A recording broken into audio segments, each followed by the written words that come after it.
Hürmetli vatandaş, endilikte sizlerge bir cümlede muhakeme.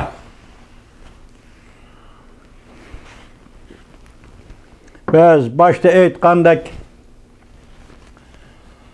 6. ayının 16. günü Rusya Federasyası'nın prezidenti Vladimir Putin bilen Amerika Qo'shma Shtatlarining prezidenti Joe Biden jan va'da suhbat o'tkazdi.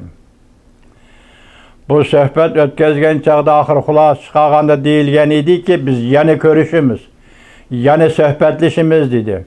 Endi hozir ko'rib o'tdingizki, bu qatim jan va'da Amerika Qo'shma Shtatlarining muavin davlat ishtirokchisi Wendy xonim yetakchiligidagi Amerika Qo'shma Shtatlarining suhbat vakillari umiga Rusya Federasyası'nın muavin tashqi ishlar ministri Ryabekov yetakchiligidagi Rusya Federasyası suhbat vakillari umiga jan va'da uchrashdi. Hozir David Orbiti o'zi dedi. Bular dastlabda 16. gün, 6. ayının 16. günü Amerika, Rusya ikki davlat suhbatida fikrni birlik keltirib, jungoga taqobil turishni maqsad qiladi dedi. Biz so'zlagan leksiyalarimizni bu qatim Wendy muavin davlat ishtirokchisi Wendy Shermanning Tianjinga borganda qattiq qo'l pozitsiya. Mesela diplomatiyaning keyinlik kuch, qudratlik davlat kuchi. Moshunda qattiq qo'l holati suhbatlashir degan edik. Hozir jungo tarafning kayfiyatini aytganda Amerika Qo'shma Shtatlaridan muavin davlat ishtirokchisi Wendy Sherman xonim Tianjinda shunda suhbatlashdi. Biz aralıqda sizlarga 3-4 qatim leksiya so'zildik. Masalan, Sencan. Tibet'ten Tayvan'da turuşluq vakili nemi dedi de, bu bek adli gap bo'lib qoldi vatandaşlarım. Bizning ishonchimiz nima? O kishinin degan so'zim balki vaziyat o kishiga ta'sir qilganligi uchun shundoq deganda. Jungo Kompartiyasi Uyg'uriston masalasi, Tibet masalasini hal qilish jarayoniga kirdi degan so'zni takrorlab keldik. Tunigen Xuyabon sekretarının en çağda sözlügen sözünü Jungo'nun qandaq özgertkenligini ve bu hal qilishqa yana qandaq asas tayyorlayotganligini ko'rib o'tdik vatandaşlarım. Hozir bir cümle sözle aytganda Uyg'urlar bu qatim bu qiltaq düşmeydi. Tibetlar shunda o'xshash bo'lishi mumkin. Siz agar siyosatni ijro qilaman, Uyg'ur Tibet masalasi hal qilaman deydigan bo'lsangiz, Xuyabonning ayni vaqtga asl so'zi bo'yicha asli belgilangan siyosati bo'yicha bugun tatbiqlaysiz, ishilsiz. Chunki bu siyosatning o'tirg'i chiqishi, qandaqdir Jungo Kompartiyasining siyosati, yoki Jungo Kompartiyasining Tibet Uyg'ur masalasi hal qilmoqchi bo'lganligi degandek masala emas. 79-yil 1-ayning 1-kuni Amerika Qo'shma Shtatlari Jonahay siz bilan diplomatik munosabat o'rnatdi.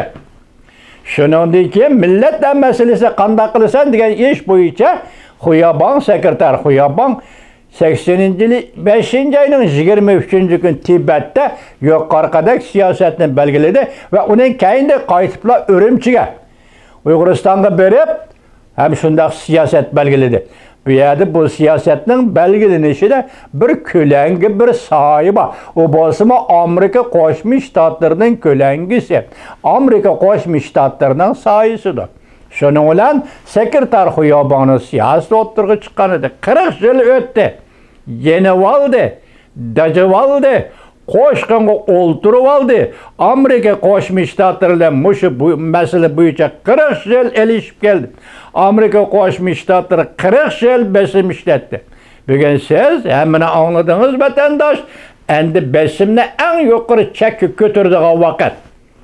Masalan, bunun bir misali 3-ayning 18-kundagi Alyaska suhbati, onun ikinci misali 6-ayning 16 kunidagi Prezident Vladimir Putin bilan Prezident Joe Biden'ning jan va'da suhbat o'tkazganligi, ening davomi bugun, ya'ni shu muavin davlat ishtirokchisi Wendy Shermanning 25-26 gün Tianjinda suhbat o'tkazib, endilikda jan va'da Rusya Federasyası'nın muavin tashqi ishlar ministri Ryabekov bilan o'tkazgan suhbatiga nazar solsangiz qattiq qo'l.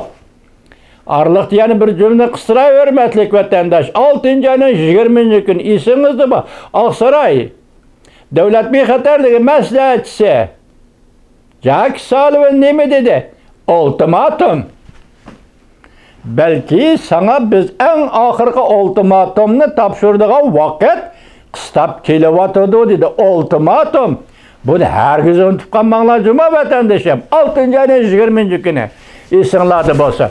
Biz muşundaq siyasetlerini közlü tutup, enandaki konkret aldı Cumhur rehberlerinin faaliyeti ve hareketini közlü tutup. Qaysi harakat? 7. ayının 19. günü daimi hayvat Changwe. 7 Changwe'nin birisi Wang Yang'ның Uyg'uriston'ni ziyorat qilishi bo'lib, Maqsurayni ziyorat qilishi. Reis Xi Jinping'ning 21. günü, 7. ayının 21. günü Li Hasan'ı ziyaret kılışı bu cevap. Amerika Qo'shma Shtatlarga berayotgan cevap. Simvollik cevap. Bishorat xarakterlik cevap.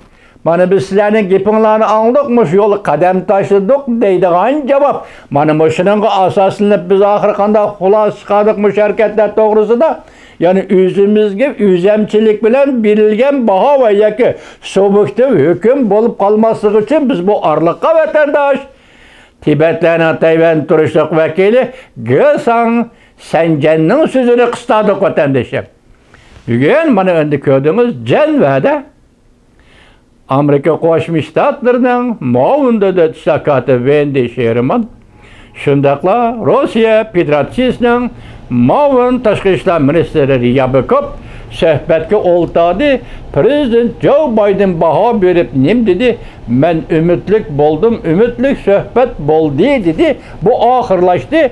Hozirgi natijadan qaragan vaqtda ikki davlat Amerika Qo'shma Shtatlari bilan Rossiya Federatsiyasi yana oldimizda yarı suhbat o'tkazishi mumkin vatandaşlar.